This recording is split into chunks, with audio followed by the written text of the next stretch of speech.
할렐루야. 오늘 하루도 주 안에서 평안하시고 건강하시고 강건하시기를 기도하고 축복합니다.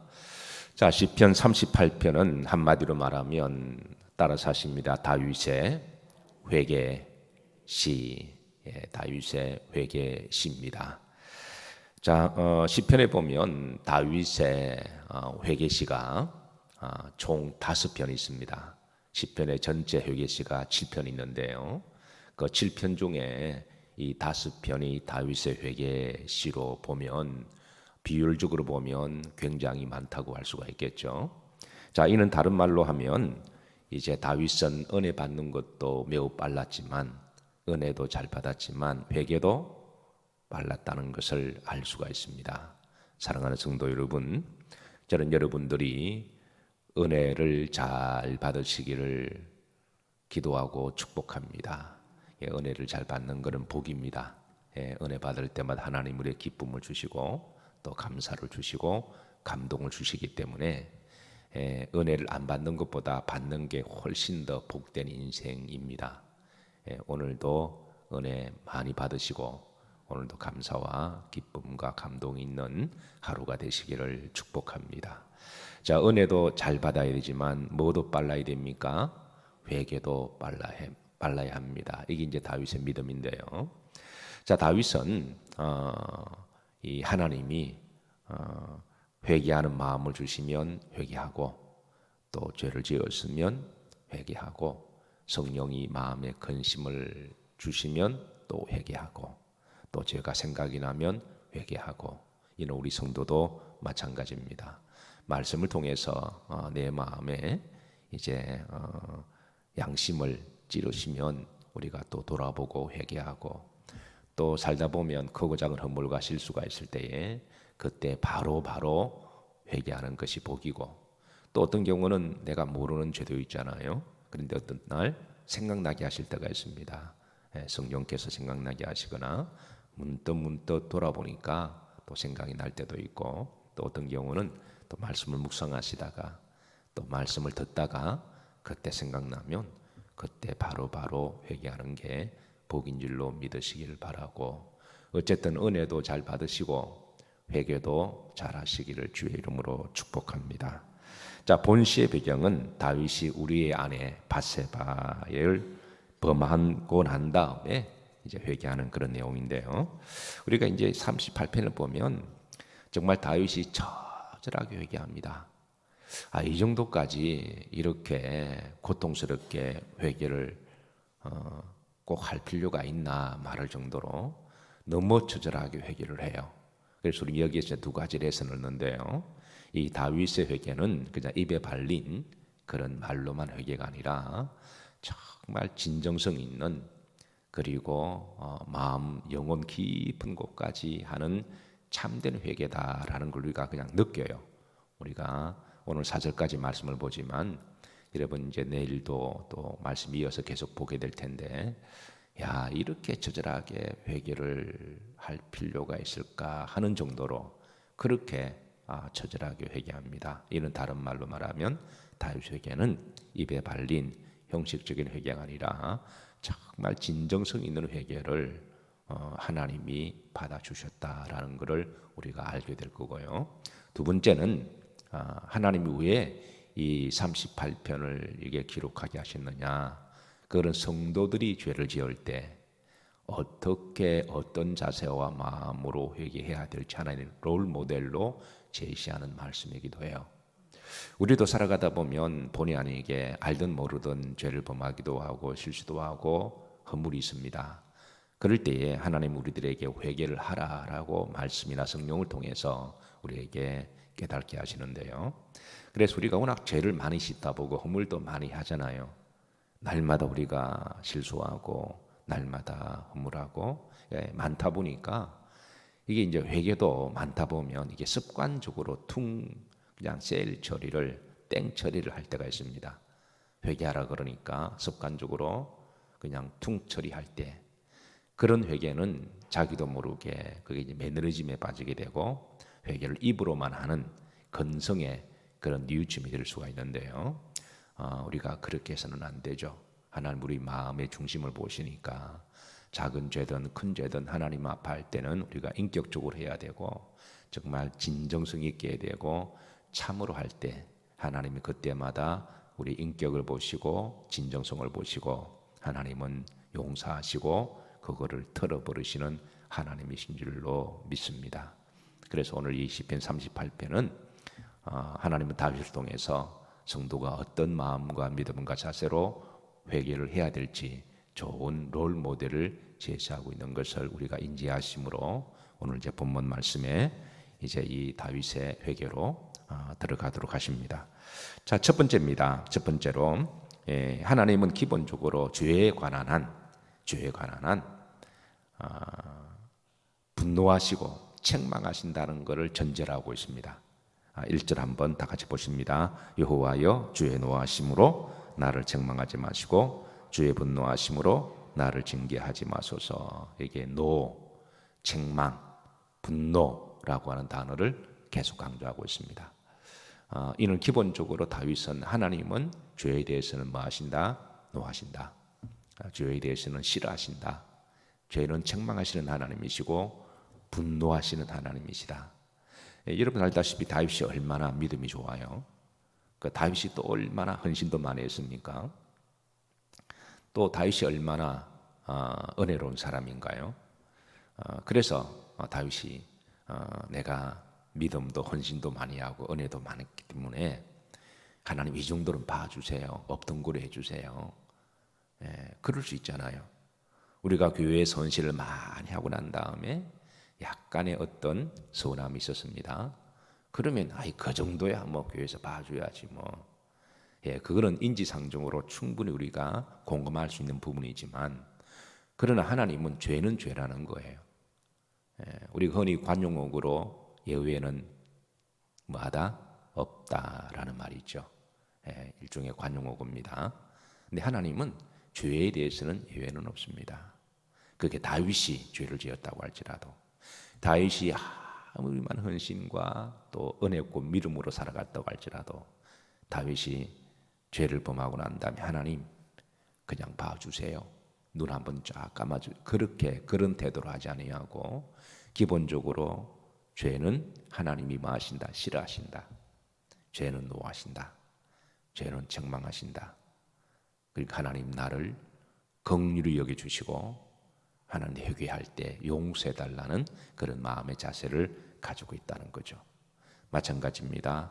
우리가 믿음 생활을 잘 하고 계시다가 사실 믿음 생활 늘 성령 안에서 헌신적으로 또 수고하고 살아가다 보면 일상이 사실 우리 믿는 사람들이 크게 뭐 죄를 짓거나 어긋날 일이 별로 없어요. 그러나 어떻게 하다 보니까 작은 실수를 범하기도 하고 교회에서도 약간 실수가 일어날 수도 있습니다. 그런 경우는 우리가 인간적으로 내가 그동안 얼마나 열심으로 헌신하고 봉사하고 그냥 무탈하게 잘 왔는데 이 정도 하나 정도는 그냥 넘어가 주지. 인간적으로는 충분히 공감해요. 충분히 우리 또 그렇게 해야 되고 그러나 하나님께 볼 때는 죄는 죄라는 거예요. 죄는 죄다. 그래서 그렇다고 하나님이 그런 작은 죄로 우리를 죽이는 분은 아니시니까 그래서 하나님은 우리가 그냥 그거를 진정성 있게 털어버리고 회개하고 그 문제는 정리하기를 원하십니다. 그리고 다시는 그렇게 해야 다시는 그런 일이 재발되지 않을 수도 있으니까 또 그거를 통해서 우리 인격과 믿음이 성장하게 되거든요. 그래서 하나님은 이제 기본적으로 죄에 대해서는 뭐 하신다? 노하신다. 죄에 대해서는 뭐가 없다? 하나님이 타협이나 예외가 없다고 하는 거예요. 자, 두 번째입니다. 이 다윗은 그 죄의 고통을 화살에 맞은 것처럼 비유하는데요. 자, 2절입니다. 합독합니다. 주의 화살이 나를 찌르고 주의 손이 나를 심히 누르시나이다. 이 죄가 주는 상처와 아픔을, 죄가 주는 고통을 화살에 맞은 것처럼. 얼마 전에 그 대중들이 사랑하는 가요 중에 뭐 맞은 것처럼, 총 맞은 것처럼 그런 노래가 간간히 이제 흘러나오더군요. 총 맞은 것처럼. 그래서 이게 영상 처리를 해서 가슴에 뭔가 탁 꽂히면 피가 쫙 번지는 그런 이제 영상을 본 적이 있습니다. 지금 다윗은 화살에 맞은 것처럼, 이 다윗은 한평생 전쟁의 사람이잖아요. 옛날에는 화살로 쏘고 그랬으니까, 그래서 자기도 그러하고 또 자기 밑에 있는 병사들도 화살을 맞게 되면 얼마나 아플까요? 그리고 그 화살을 빼고 살리려면 빼야 되잖아요. 빼고 그 환부를 또는 치료하기 위해서 또 독을 빼야 되고 누르도 빼면은 이거는 그 지옥의 경험을 그렇게 그 경험 아마 비추어서 자신의 죄가 주는 그 상처와 아픔과 고통을 내가 화살에 맞고 그리고 환부의 손가락으로 누르는 것처럼 하나님이 나를 그 부분을 누르시니까 내가 너무 아프다, 고통스럽다, 그냥 퉁치고 지나가는 그런 문제가 아니라 너무 고통스러운 그런 애잔함을 그렇게 하나님 앞에 토로하고 하나님이 그런 모습을 다윗을 보시고 따라서 하십니다. 긍휼히 여기셨다. 우리가 최소한 죄에 대해서 이런 모습을 지어야 되지 않을까요? 그래 하나님께서 보시고 나 아프지 그래 그러면서 만져주시고 회복하게 해주실 줄로 믿습니다. 자, 셋째, 온몸의 고통으로 비유하는데요. 3절입니다. 주의 진노로 말미암아 내 살에 망한 곳이 없사오며 성한 곳이 없다. 우리가 온몸에 몸살 걸린다라는 말을 해요. 심한 독감이나 아니면 열병이나 염증이 들어와서 온몸을 이렇게 몸살이 걸리면 몸에 그냥 이렇게 땀이 삐질삐질 나고 그냥 이렇게 온몸이 흠뻑 젖는 아마 그런 경험들을 아마 여러분들을 한두 번 정도는 다 하셨죠? 안 하신 분들은 하나님께 감사하세요. 그리고 앞으로 하게 될 겁니다. 우리가 살아가면서 사람이 사는 게 다 비슷하기 때문에 남들이 겪는 질병이나 어려움이나 돌아가면서 다 겪잖아요. 그래서 온몸이 겪는 그래서 온몸이 땀이 나서 흠뻑 젖어서 목욕한 것처럼 지금 다윗이 그 죄로 말미암아 그런 온몸이 떨리는 쉐이킹한 상태를 그렇게 지금 비유하고 있습니다. 너무 떨어서 심한 근육통을 지금 고백하고 있고요. 그 다음에 이제 후렴지를 보시면 나의 죄로 말미암아 뭐로 말미암아 나의 죄로 말미암아 내 뼈에 뭐함이 없나이다 평안함이 없다. 우리가 고통 중에 뼈에 사무치는 고통이라는 말을 해요. 그러니까 뼈까지 흔들리고 뼈까지 아픈. 그 너무 염려하지 마시고 여러분 그냥 부담 없이 들었으면 좋겠습니다. 지난 화요일 날 신방을 갔는데 갑자기 옆구리 뒤쪽 통증이 너무 아파서 너무 고통스러운 거예요.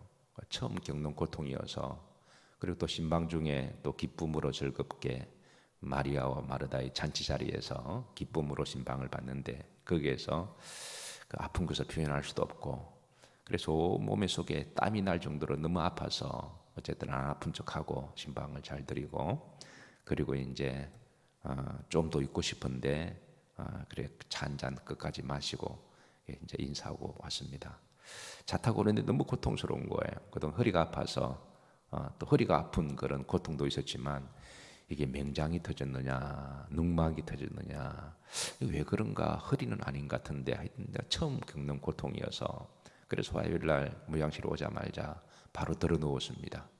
그래서 아이가 인큐베이터 있는 것처럼 그런 자세로 너무 아프니까 어떻게 할 수가 없어요. 그래서 너무 온몸이 그냥 땀이 흠뻑 나고 이리 누워도 안 되고 저리 누워도 안 되고 그래서 이제 가까이 이제 내 프라이머리 닥터 전화해서 갔습니다. 가니까 그분이 몇 가지 진단하더니 아마 이제 콩팥에 있는 결석이 있잖아요. 그 결석이 밑에 요로를 타고 아마 내려오는 과정 중에 이런 고통이 있는 것 같은데 이제 목사님 이 고통은 그렇게 비유하더군요. 산모의 고통과 같아. 산모의 저는 그동안 집사람이 아기를 3명 놓으면서 고통스럽다 할 때에 마음 같아서는 그 고통을 내가 좀 안고 나도 아기를 낳았으면 그런 마음을 가졌는지 안 가졌는지는 여러분의 생각입니다. 흔히 뭐 우리 교회 여성분들이 많잖아요. 그 여성분들이 이야기할 때 산모의 고통 이야기할 때 그 고통이 어떤 고통일까 한번 좀 생각해 봤는데, 근데 또 어떤 분들은 지옥까지 가는 고통이라고 표현한 분도 계시더군요. 그래서 이제 나보고 이제 마취 주사를 놔주고, 마약 주사죠. 예, 목사님 많이 고통스럽지만 마약 주사인데 놔주겠습니다. 나 마약도 맞았어요 어저께. 그 약도 조제받고 그러는데, 그런데 화요일 날 저녁 때 너무 또 그 마약이 성분이 사라지니까 너무 고통스러운 거예요. 그래서 그 닥터가 목사님 좀 고통스러우면 응급실 가시라고, 이거 참을 문제가 아니라고, 못 참는다고 그래서 8시쯤 돼서 이제 분당의 서울대병원에 응급실에 갔습니다.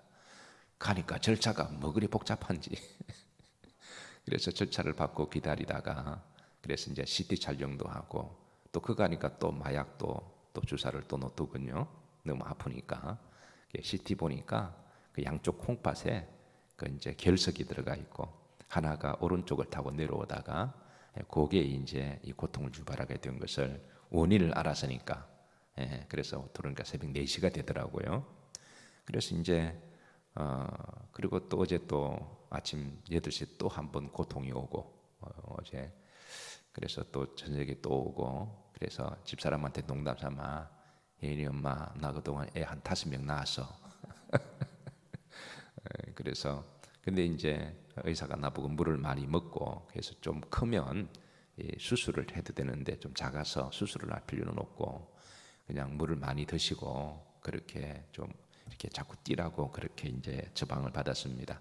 근데 제가 그 의사에게 이렇게 조그만 것이 이렇게 힘들게 하냐 그러니까 그렇다는 거예요. 그래서 우리 사람 몸이 참 신비죠. 제가 한 달 전에 종합검사를 받았거든요. 그 종합검사 받는 부분에 CT 촬영이 있어서 CT도 제 처음으로 종합검사 때 받았는데, 그때는 그런 게 전혀 없었는데, 그게 분명히 그게 있었을 텐데, 현대의학이 많이 발전됐지만 사실은 잡아내지 못하는 게 제가 볼 때 더 많은 것 같아요. 그리고 어떤 부분이 이상이 있으면 그 부분에 또 정밀 들어가서 또 이렇게 여러 가지 각도로 잡아내기는 하긴 하지만, 그래서 우리 몸 속에 우리가 알지 못하는 여러 어떤 질병의 요인들이 있는데, 그래서 하나님 은혜로 우리가 살아가는 줄로 믿습니다. 사실 제가 그 마태복음을 강의하면서 마태복음 8장부터 예수님의 치유와 기적의 역사가 계속 일어나잖아요. 그래서 우리가 건강을 정의할 때 건강은 뭐라 그랬나요? 병이 없는 게 건강하다는 말이 아니라 우린 다 병이 있잖아요. 생활하는데 지장이 없을 정도로 우리가 활동할 때 건강하다라고 말을 표현하는 것이지, 사실 우리 속에 다 유병 인자가 우리 속에 숨어 있잖아요.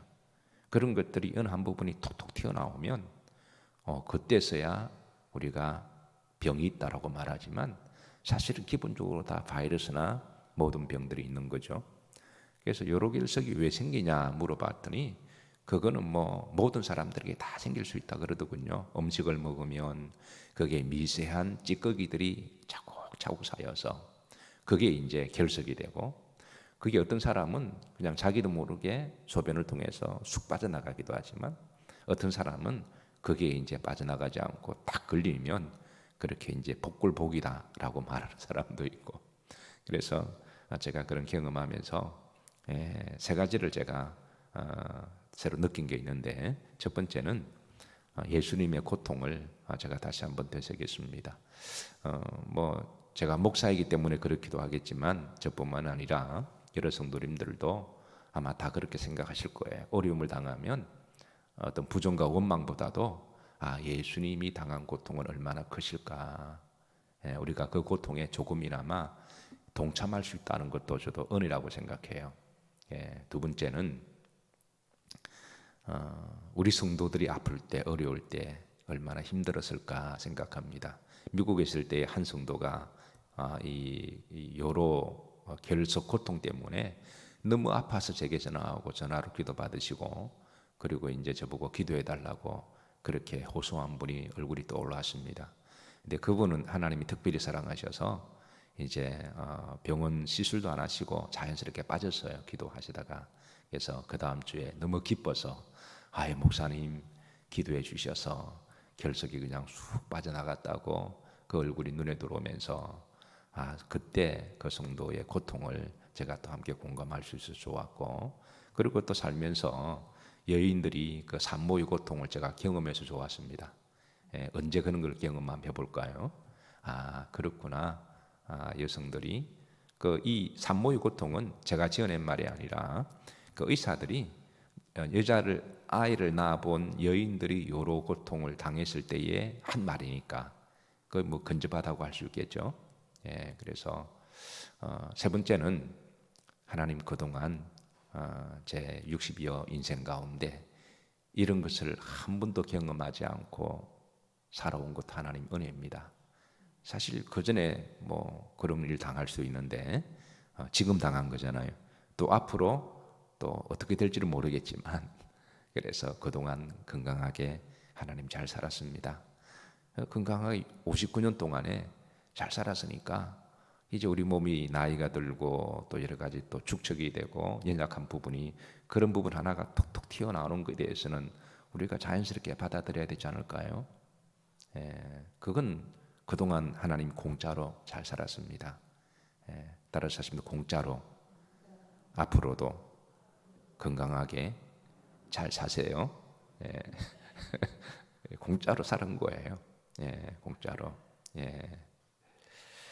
그래서 그 며칠간의 제 그 고통이 제게는 더 은혜의 시간이기도 했습니다. 그래서 여기 이제 지금 약을 먹고 있다 보니까 시도 때도 없이 아프기도 하고 또 괜찮기도 하고, 안 아프면 멀쩡해요. 언제 그랬냐는 듯이. 근데 또 이제 진통이 오면 애를 하나 또 더 낳아야 되겠다 그 생각을 하는데, 어쨌든 여러분 늘 건강하시기를 기도합니다. 오늘도 평안하시고 어쨌든 우리가 생활하고 활동하는데 지장이 없을 정도로 하나님이 늘 은혜를 베풀어 주시기를 기도합니다. 자, 그리고 이제 마지막입니다. 이게 4절 보면 이 다윗은 머리에 무거운 짐을 지는 것으로 비유하는데요. 내 죄악이 내 머리에 넘쳐서 무거운 뭐 같으니? 짐 같으니 내가 감당할 수 없나이다. 제가 자주 강조하지만 짐 중에 가장 무거운 짐은 노동의 짐이 아니라 죄의 짐이다. 다른 짐이야 우리가 머리에 어깨에 지는 짐은, 손에 짐은 그냥 좀 놓고 쉬었다 갈 수 있잖아요. 어떤 경우는 좀 남한테 좀 같이 좀 지고 가자, 좀 함께 좀 지자 부탁할 수도 있지만, 죄의 짐은 이건 내가 내려놓고 싶다고 내려놓는 것도 아니고 또 남들이 알고 함께 질 수도 없는 것입니다. 철저하게 혼자 감당해야 될 몫이죠. 그래서 이 짐은 가장 세상에서 무거운 짐입니다. 그리고 이 짐은 유일하게 하나님이 이 짐을 들어주셔야 됩니다. 참으로 감사하게도 예수님께서 수고하고 무거운 짐진 자들아 다 내게로 오라. 내가 너희를 편히 쉬게 하리라. 예수님의 보혈로 우리의 죄를 깨끗하게 씻겨주시고 우리의 죄의 짐을 내려놓을 수 있는 비결을 주셨으니 우리 그리스도인들은 행복한 사람들입니다. 오늘 행복한 하루 되시기를 주의 이름으로 축복합니다. 기도합니다. 하나님, 새벽 저 시간에 주의 전에 불러주시고 일상의 건강과 평안 주심을 감사드립니다. 오늘도 주의 품 안에 품어주시고 주의 손길로 만져주옵시고 주의 성령으로 우리의 발걸음을 인도해 주옵소서. 오늘도 우리 각자 가야 될 길이 있고 해야 될 일들이 있습니다. 지혜롭게 건강하게 그 삶의 처소에서 잘 감당하게 하옵시고 선교의 장임을 늘 기억하게 하옵시며 선교사적인 믿음으로 오늘도 복되게 기쁘게 살아갈 수 있도록 은혜를 베풀어 주옵소서. 예수님 이름 받들어 축복하며 기도하옵나이다. 아멘.